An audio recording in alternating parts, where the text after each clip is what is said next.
Trap, trap, trap. We back again with another one, man. This one, this special one because one of the OGs of Birmingham, man. This guy's still doing his thing, man. Nobody really out rapping him right now. Got a singer in the streets going crazy. You know what I'm saying? Central City representative. You know what I'm saying? Sir, you already know. Big now. The one and only OG Gold, man. How you doing? What's going on, dog? I'm good, man. Just cooling, man. Enjoying life right now, man. Enjoying the ride, man. Most definitely. We want to thank you for coming on with us, dog. For sure. Yep. So ain't no problem, bro. So, when did you start, taking rap serious? At what age?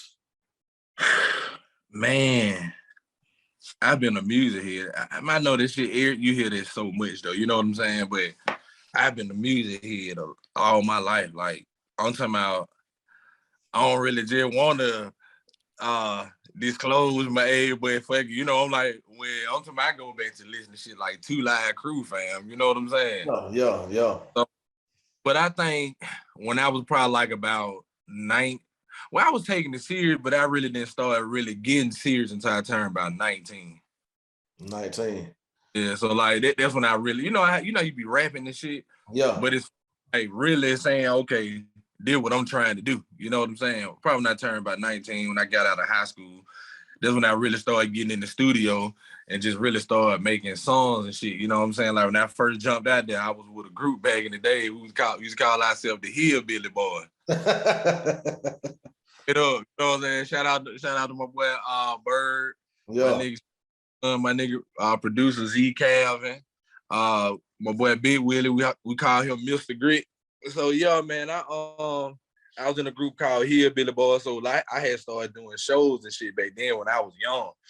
Like I performed in so many places. Some of the places that I probably named, I don't know if you remember. You remember the French Quarters? I heard about it, but that was a little bit before you heard about it. Oh, yeah. Back in the day, right there. Yeah, but I started taking it serious about 19. Yeah. And was it a particular song or other artist that was major that you looked up to growing up? And say you wanted to be like him or pattern your style after him? Project Pat, that was always my influence, man. Project Pat. Then they played a big part on, as far as like how I do the music. Like I watched a lot of that nigga Webby shit. Like Webby, I'm a big Webby fan. Okay. So yeah, Webby. But Project Pat most definitely, that was my biggest influence.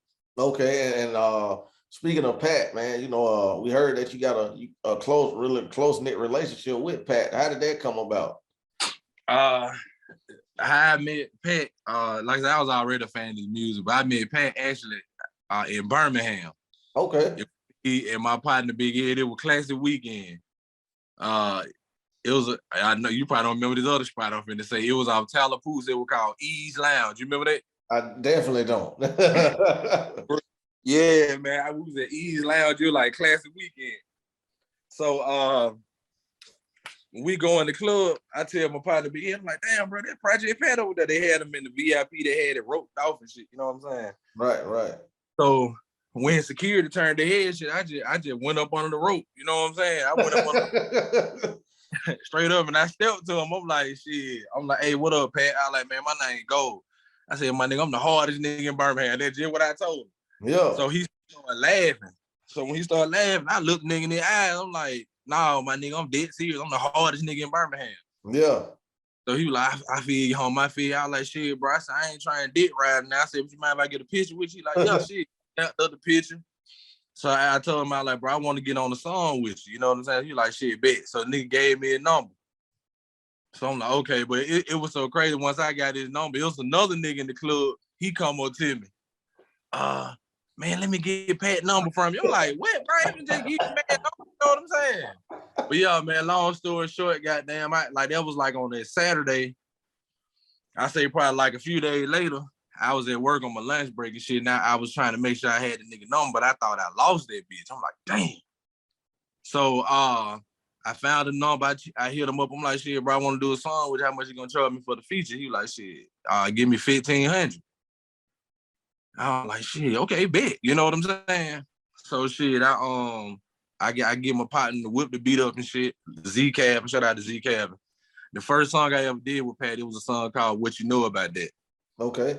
Like I said, we whipped up the beat and shit. So I went on to put my verse on that beat because I want nigga hear how I was coming. You know what I'm saying? Cause I'm like, shit, nigga, this Pat, you can't have still putting Pat on the track. They were like, Pat, it prime though. You feel me? Right. So shit, I sent the track to him. I ain't gonna never forget one day I was driving.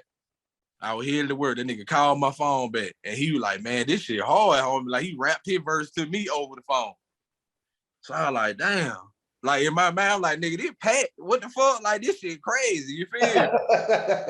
Like nigga, this Project Pat. Like okay. So bro got down. He set up a date and shit when he was gonna come to Birmingham and get in the studio with me. And Okay. just like he man, one thing about Project Pat, that nigga is prompt with his time, fam. So he told me what day and what time and he was there just like that. You know what I'm saying? Right. And after that, goddamn, you know, we dropped the track. I had the footage. I had to find it though. And it was just on there and then I locked in with Pat after that. But I just felt like I wanted to make it a business situation. I ain't wanted to just be where I pay somebody for a feature. Right. And we don't talk no more. I'm like, nah, nigga, this my favorite rapper, so I'm finna politic. You feel me? Right. And during that time, I was doing like a lot of stuff. Like I was doing like I had a lot of close relationship with a lot of club owners in the city. Okay. Pretty much was kind of like doing like the club promotion, not club promotion. I guess like different shows and shit like that. Like by my expertise in music, I just kind of say like if it's a slow little club, they don't really get a lot of business. By a lot of people fucking with me, I can be like, well, shit, bro, I can get Project Pat at your club and we can pump this bitch up because everybody fuck with Pat. So pretty much I just kept on fucking with bro and I just started like getting him booked for a lot of shows and shit. You know what I'm saying? And what kind of, you know, being around Pat, you know, and forming a bond like that and a brotherhood, what type of game did you pick up from Pat? Man, listen, it's one thing that nigga showed me, it's a lot of money in this shit, bro. I'm talking about, bro. The number one thing I really picked up from is really how to conduct the business part of this shit. You know what I'm saying? Speak on that a little more, because in today's world, man, we see a lot of artists complain about the business, you know, because they just want to rap, but it's deeper than that. Yeah, for sure. I mean, like I said, bro, a lot of stuff that I kind of like learned as far like business, I kind of like learned it on my own just through experience. But as far like being with Pat, the main thing that he just put in, you know, he instilled with me was like how to really conduct the business. You know what I'm saying, and make sure you get that bread. You know what I'm saying? Right. Hit check. You feel me? That's all it is. You know what I'm saying? But yeah, that's it. Get that bread. That's one of my biggest motherfucking lessons I learned from Pat. Okay, and another around this time, you know, when you connect with Pat and you see the success of 3 6 Mafia, what is that doing for you individually? Man, it pretty much just motivate me because a few other people I still got good relationships with. You know, like I said, Pat, that's my boy, but like LeChat, that's like my big sister. You know what I'm saying? Okay. Speak So about like, that. Speak about me, Chat, man. How did y'all connect? I met Chat at another spot. I don't know if you remember. It was a spot called Leonard's. You remember Leonard's on 6th Avenue? In Titusville. Yeah. Yeah, I had got booked on the show with her. It was me, Northside Weezy, LeChat and Gangsta Boo. They had all this on the same show together. And I connected with her then. She was fucking with DJ EJ. You know what I'm saying? Yeah. And pretty much DJ EJ kind of connected me with her. And me and Chat ended up doing a song together. I did a song with her.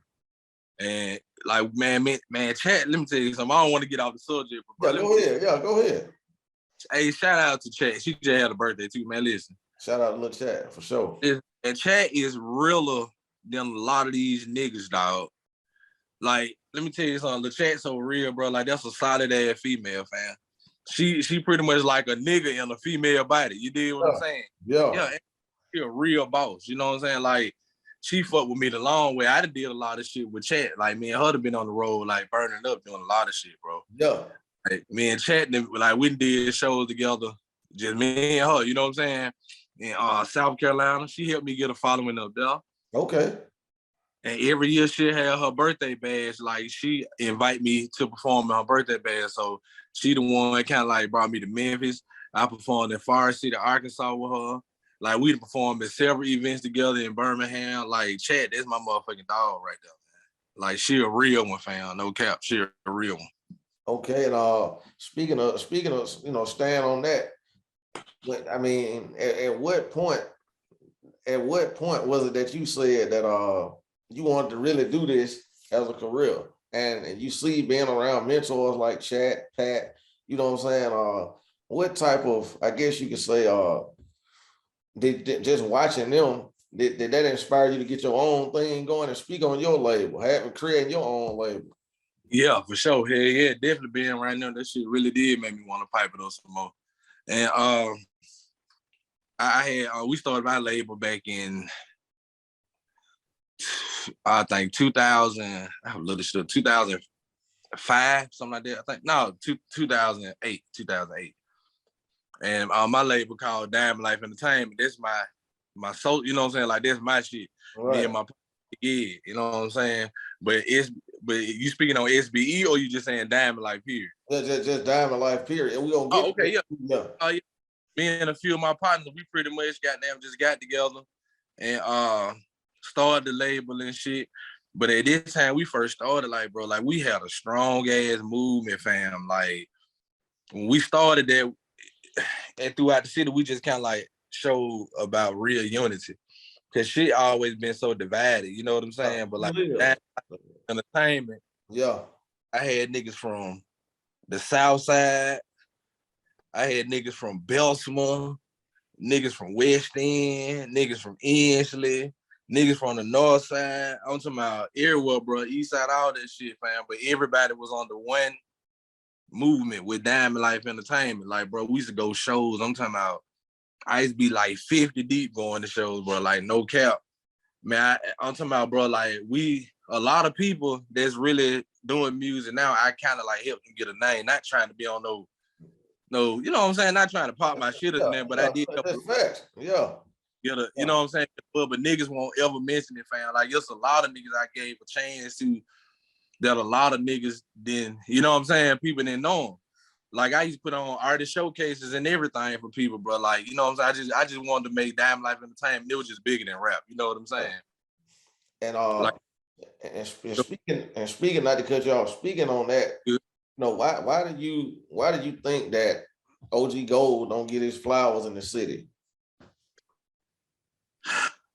Man, I don't know, man.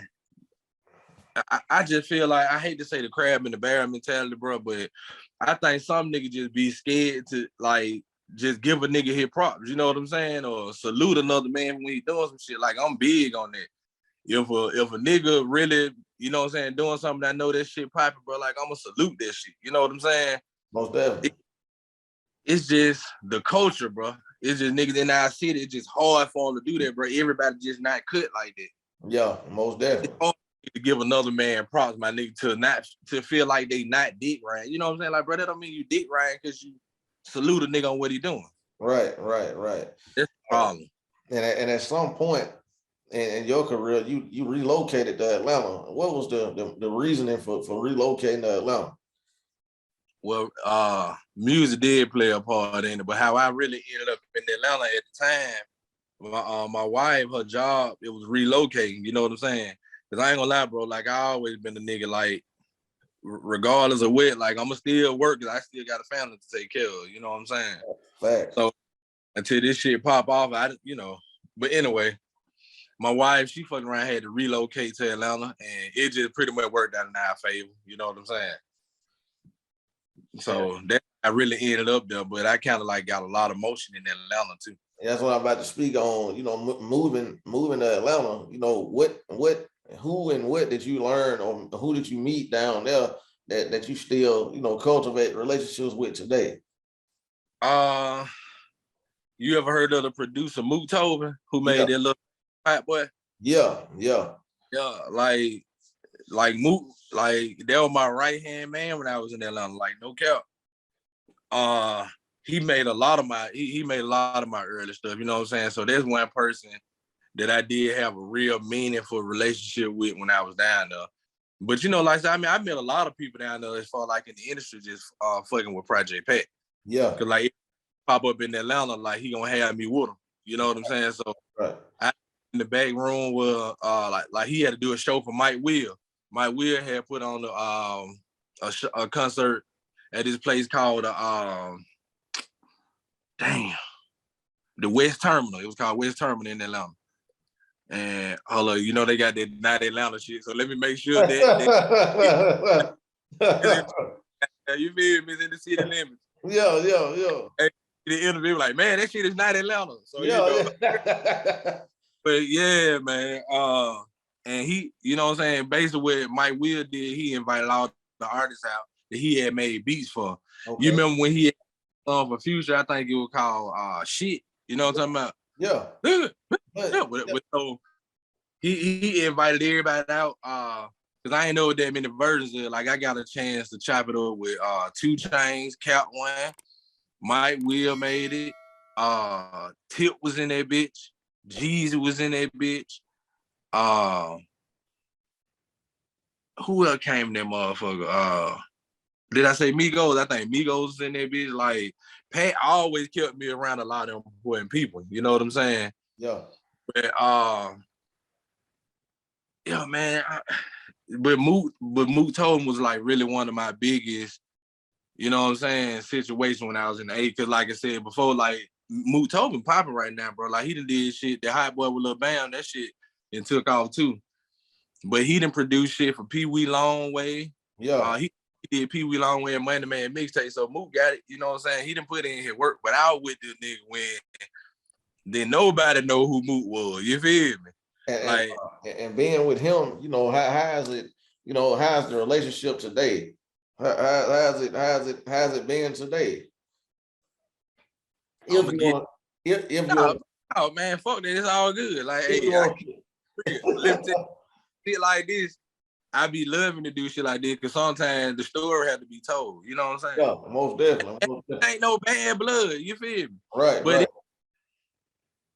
Like, fam, like no cap. Like I remember with me and bro. Like I remember this nigga made beats in the Janitor closet, my nigga. You hear me? I'm fucking with the nigga. You know what I'm saying? So the nigga fuck around. He heard my music. He like, damn, it's you. I'm like, yeah. He like, I might beats. I'm like, shit, let's lock in. So like that nigga did my first. He did my first mixtape called Ghetto Gumbo 1. He did Ghetto Gumbo 2. He did a lot of production on Ghetto Gumbo 3. I'd have been on his compilations. Like, even like some of the videos you see, man, like if you see that video, it's a video I kind of put a clip of. It's called Get To It. Yeah. It like, get to the money. 10, 20, 50, 100. Like got the shouted low pain in the background. Yeah. He dropped. Matter of fact, that's Mook in the video with me jumping around with that Mook. So, it was a situation came up to where, like you ever heard of Lil Key? He rap YSL. Yeah, YSL, yeah. Yeah, I fought with Lil Key too, but I met Lil Key through Mook. You know what I'm saying? Like me and Lil Key got a song together. It was never released for real. So you know, I ain't no type of nigga gonna just try to come up off a nigga name. So this shit just really bought. You know what I'm saying? But this was during the time Lil Key was getting his situation going with YSL. Yeah, YSL. He about to get ready to sign to him. And my nigga, like, I don't know. After that, it's just me and bro just kind of like, I was in the transition of moving to Texas too, but that's a whole nother story. But it's just kind of like when Lil Key was getting his situation going, it's just like me and bro just kind of like lost communication. You know what I'm saying? Maybe that had to be his main focus at that time. You know what I'm saying? Right. Mook was really his producer, and Mook really helped Lil Key's sound get out there because his production.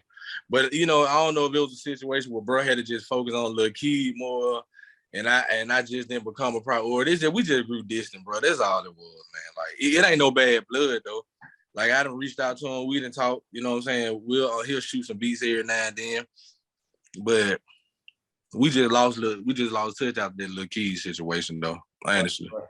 Right. And you know, being moving around the A and you know the industry period, you know, do you feel like the industry is everything that you thought it'll be when you started at 19? Do you Nah, for real, bro. It's a lot of lame ass niggas, bro. I know you probably hear it. There's a lot of lame ass dudes, bro. Like, I don't know, bro. It's just like you be around so many niggas, you get a chance to really see niggas' personalities. Like a lot of niggas really be fuck niggas, bro. You know what I'm saying? Yeah. And I'm speaking from like a arrogant standpoint. Like nigga get a little money, niggas just be hoes, bro. That's all that niggas just be hoes, bro. Like nigga get that money and just like hey, they had a saying where they say it hurts your heart if you find out your favorite rapper a fuck nigga. Yeah. There's a lot of nigga favorite rappers some fuck niggas, bro. So it's nah. And did you I guess I'm asking, when you see that, you know what I'm saying, explain to the young artists why everything isn't about money. Yeah, man. One thing they got to know, like relationships more important than anything, bro. You know what I'm saying? It's crazy. I was just talking to my little partner Mike Fidelis who made Trap. I was just talking to him about that. I was saying, well, a lot of young niggas understand this, man, especially a lot of producers and shit like that. Like, say if you're a producer and this all you do, you send up this you probably got 1 million beats on your computer. You know what I'm saying? Sometimes you have so many beats, you got to delete them motherfuckers off to, you know what I'm saying? You got to get more on. So, yeah.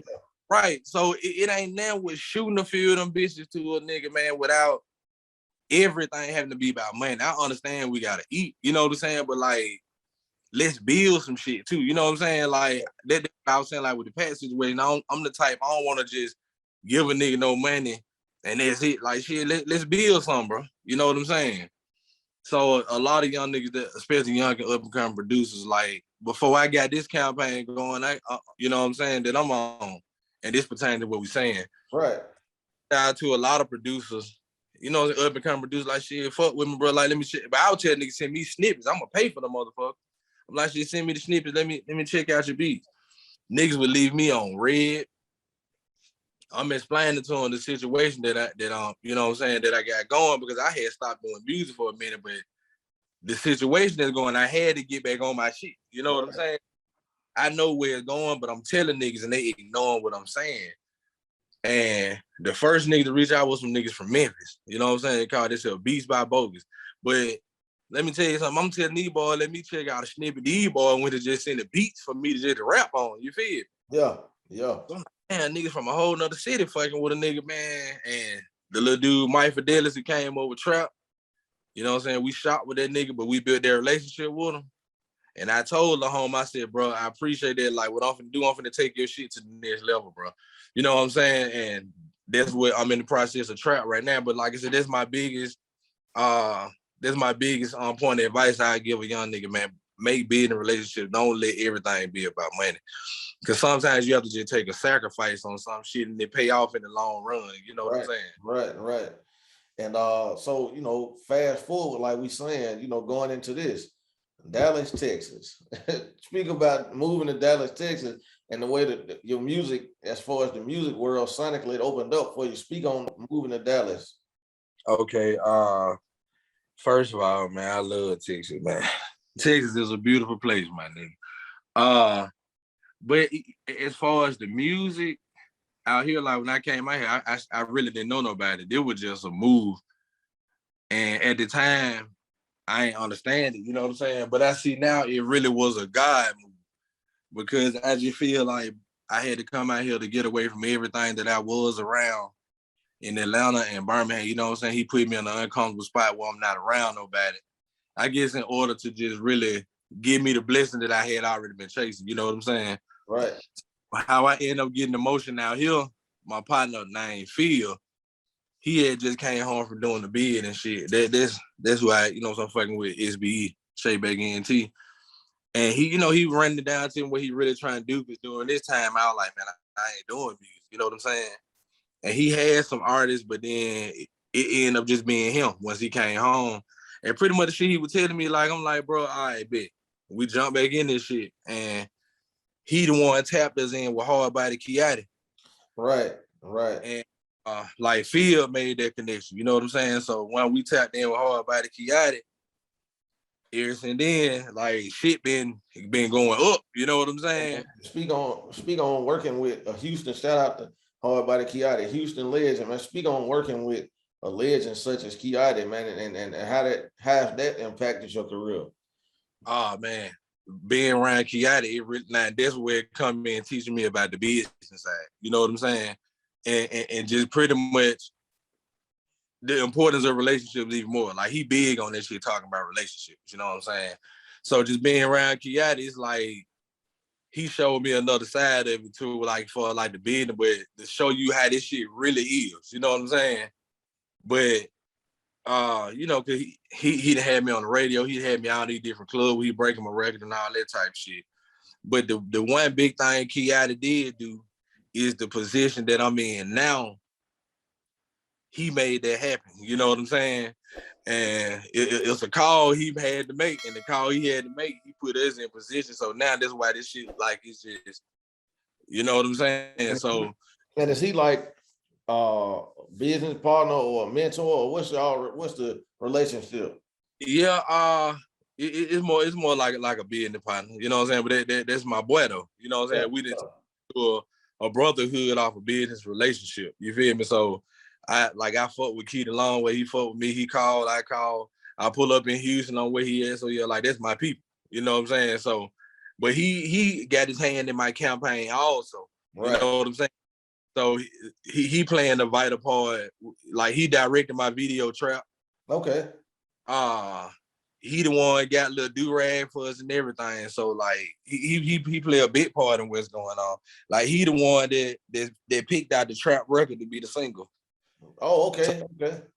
So once he did that and we listened, we like, you know what I'm saying? Okay, bet, let's run it. So that's how we get to where we at. It started with his brain, you know what I'm saying? And we get into that now. The album, Northside Street Stories. Explain the name of the reason why you named it Northside Street Stories. Man, Northside Street Story, man. Listen. I call it that because every time I'm spitting some shit, bro, I'm keeping that shit so Northside. So it's like my shit just a whole bunch of Northside slang. You dig what I'm saying? Yeah, yeah. So it really wasn't no big thought behind it. You know what I'm saying? Cause like this is my first project. Yeah. Since I came back out, cause see when I stopped rapping, I was still going on the gold mouth. Right. So I'm like, I got to come back with the reinvention, my nigga. So everything got to be. So when I came back this time, my partner Chino, he always called me OG Gold. That's all he called me. So I'm like, right, I like ran with that handle. And so when he kept, I ran with OG Gold. But as far as like the title, it really wasn't no thought into it, man. It just was trying to come up with some shit. Yeah. But it's like everything I'm telling, everybody gonna relate because shit go on in the other niggahood too. But I'm telling it from a north side perspective from what I see. Right. And how shit is on the north. So that's why I said Northside Street Stories. Then on top of that shit, it's a north side in every city. Right, right. Yeah, so yeah, I just pretty much did that because I'm speaking from a north side perspective. You know what I'm saying? But niggas can relate, get the same thing, go on to every nigga who. And as far as the features, who's some of the features we got on here? On Northside Street Story, let me see. Man, I'm one of I don't even want nigga. I don't like. Don't come around this bitch playing fan. You know what I'm saying? I got Kiotti on the CD.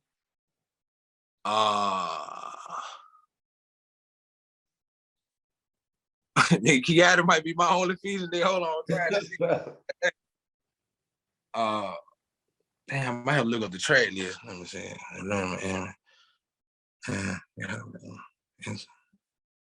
My nigga, I think Kiotti might be my only feature on my CD. Yeah. I'm trying to think, bro. Like I really can't think. I don't think I got no features. All my shit is solo. Yeah. And when can we expect the album? This on the team. You know what I'm saying? Like we was gonna actually bring the whole album out. And Kiotti, by the way, he hosting that bitch too. You know what I'm saying? Okay. We was gonna bring it out. Oh yeah, and he got an album out now called Grown Man Music. So if y'all ain't checked it out, check out that Grown Man Music. Kiotti got a dope ass project. We was gonna bring the album out, but then once we got this new situation going, where we, you know what I'm saying, where we at now, you know, they were just like, well, we don't need to put out no whole album right now. You know, how we gonna run the marketing? Let's run a single. You know what I'm saying? So he said, like, they were saying, like, we'll do probably like 2 or 3 singles to create the whole motion. So that, you know, and I feel the business standpoint of, because, like, say, okay, everybody gravitating to a trap, right? Like, my next single is finna be this shit called They Forgot About Me. Like, that bitch hard. You hear me? Yeah.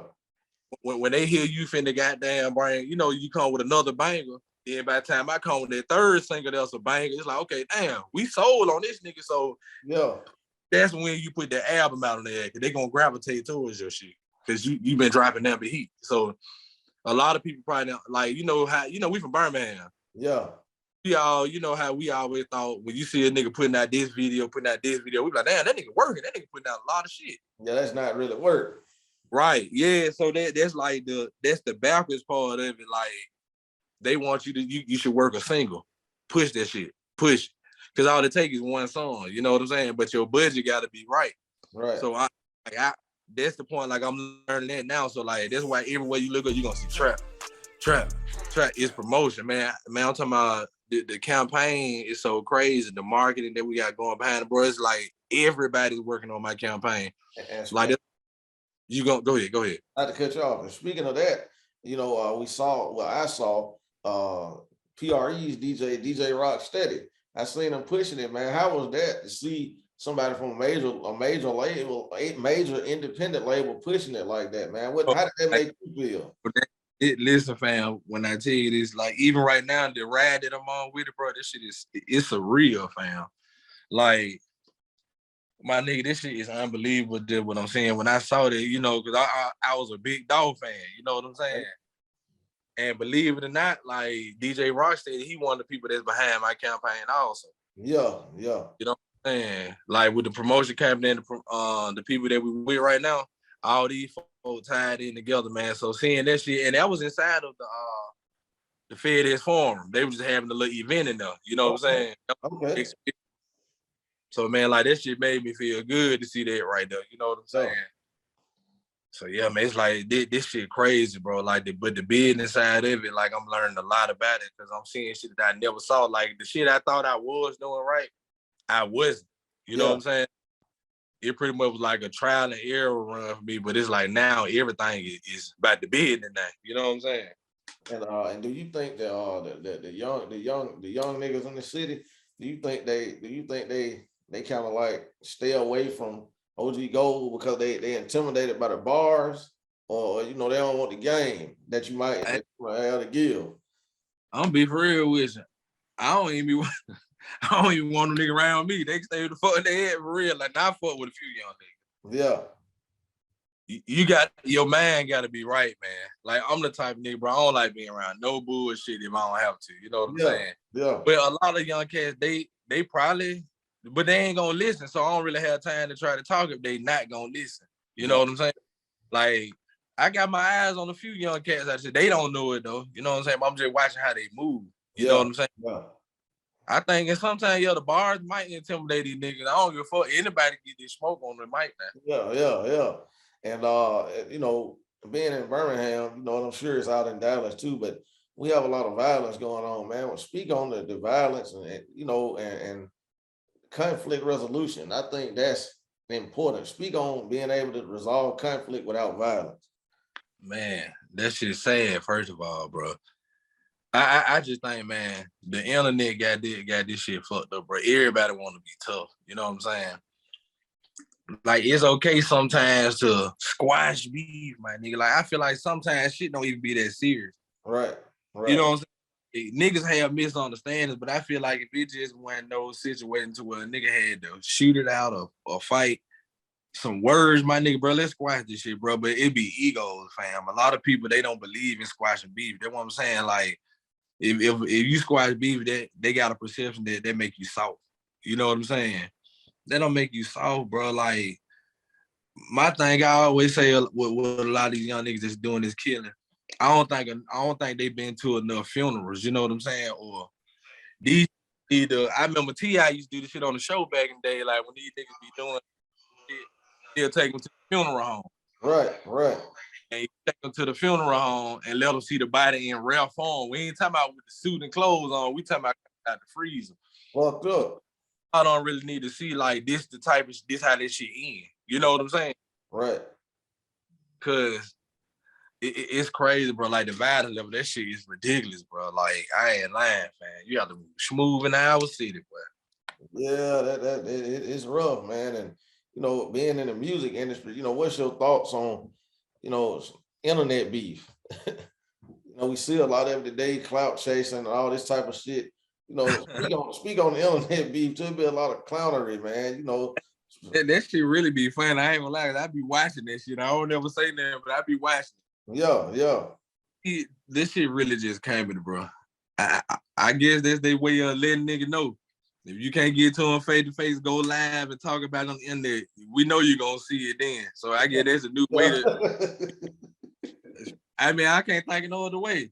If I'm in Dallas and I'm beefing with a nigga that's way in Wisconsin, we ain't face to face. So let me go live and make a video. Then he can see it. You know what I'm saying? Yeah. That shit weird, bro. Yeah, man, it's crazy, man. And you know, we oftentimes, man, you know, things can be resolved and you know talked out, but you know, I think that the youth is missing the OGs, you know, the OG goals and you know the Project Pats and you know people like that, man. You know, because see, like you say, a lot of times, you know, they don't want to listen, so people, you know, pull back, which is okay, which is understandable. Yeah, and I think that's a big part of it. I don't think it's intentional. Right. I just reach who you can reach. You know what I'm saying? But really, a lot of you now want to hear shit. Like I even be saying shit where they say I ain't got no OG or listen, OG led me wrong and shit. Like I'm like, I don't know the fuck y'all OG was, cause over here we on some positive shit. I'm trying to tell a nigga with the foot right. You know what I'm saying? Facts. Yeah, bro. Like, but I guess the best way to solve it is reach out who you know what I'm saying, reach who you can reach, man. Some of them gonna that, you know what I'm saying? Just whoever you were able to reach, shout out to God, man. Yeah. And before we get out of here, man, tell everybody where they can follow you at on social media, man. You can follow me on IG at the OG Gold, TheOGGold at the OG Gold. And on Facebook, you can follow my fan page too, OG Gold. TikTok, the real OG Gold. But fuck all that. Just follow the fan page on Facebook and my Instagram for sure, man. Yeah. And any last minute shout outs, man. I saw Hunter Promotion working with you also, man. So you shout out to them. Hey, Hunter Promotion, Big Ricardo, that nigga is the GOAT. You hear me? I'm telling you. I mean, I guess the last shout out, man. Shout out to my team, man. Damn Life ENT, my nigga Big Ed, my nigga Alan. You know what I'm saying? Shake back ENT, my nigga Phil. You know the fuck going on. 985 Jiggle. What up, little bro? Other than that, man, you know my family, my mama. And hey, go down, pre-say that trap. We dropping April the 1st, my nigga. You know what I'm saying? Let me give everybody a trap before we get out there. Yeah, definitely. Yeah, hey, trap, speak on that, man. Speak on that single trap. That is going crazy, man. It's got a crazy radio campaign going behind trap right now. I got the message yesterday. We I seen on media base Arkansas, Little Rock, Arkansas, 2 stations down there already started spinning and putting in rotation. Okay. But we're gonna be in rotation in Oklahoma City. We got Little Rock, Arkansas, we got Nashville, we got Memphis, we got Tyler, Texas, we got Shreveport, Louisiana, Lake Charles, Louisiana, we got Lafayette, we got Gulfport, Mississippi, Biloxi, Mississippi, Jackson, Mississippi, Memphis. You all know that third coast for sure. You all like the whole third coast. Yeah.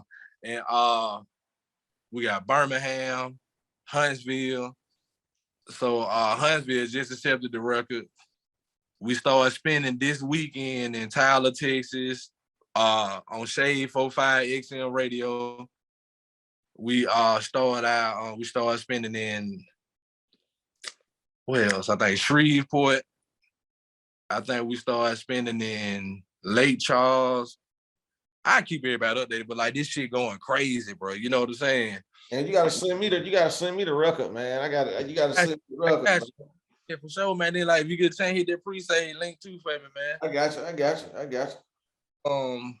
We just submitted the video Viacom. And Spotify, Apple Music, what can they find you at on Spotify and Apple Music? When it drop, it'll be on the OG Go. You know what I'm saying? Like everything new right now. You get what I'm saying? I'm coming with everything. So on the OG Go, you'll find me on Apple Music and all that shit. I appreciate all that. We're gonna have the video on there. The video we just submitted that motherfucker to Viacom and BET. They accepted the video. Okay. So we shit, you know, I know damn, we'll interview. No. You know, Hey, good, man. Yeah. Hey, no. Prize on that part. Yeah. When it drop, we're gonna have to do a few more edits to it. Yeah. When the do come out, it's gonna be on Yo MTV Raps. It's gonna be on BET Jam. Like, fam, the campaign real, fam. Yeah. So I'm got this interview in right now. So niggas be like, oh damn, that boy said that shit back then. This is gonna be my first interview. Fuck that. Yeah, appreciate it, man. Smith Media TV, we rocking out, man. OG Gold, Smith Media TV at Instagram, Snapchat, Facebook, all that good stuff. Hey, OG Gold, Smith Media TV, we signing out. Trap, trap, trap.